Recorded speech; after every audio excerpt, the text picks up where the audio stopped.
mo, kapag mag-a-abroad ka, dapat buo at malakas ang loob mo.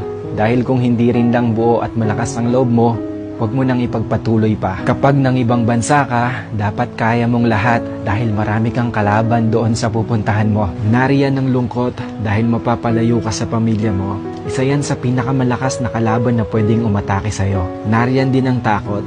Takot at pagkabalisa kung maayos ba ang lugar na mapupuntahan mo. Maaari ka ring panghinaan ng loob dahil tanging sarili mo lang ang tutulong sa'yo sa oras ng pangangailangan mo. Pwede ka ding ma-depress dahil sa sobrang daming problema na darating sa'yo at lalo na hindi mo pa kasama ang pamilya mo sa tabi mo. Pagkawalan ng pag-asa na makakamit mo pa ba ang pangarap mo dahil kulang pa ang panggastos mo kaysa sa sinasahod mo.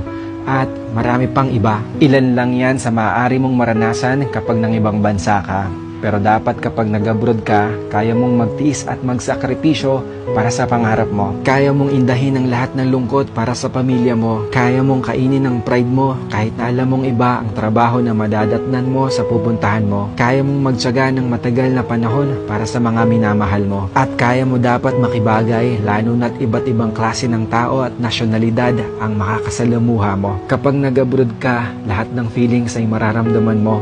Minsan nga tutulo na lang yung luha mo nang hindi mo namamalayan. Pero isipin mo na pansamantala lang ito. Dahil sa pag-alis mo, nangangahulugan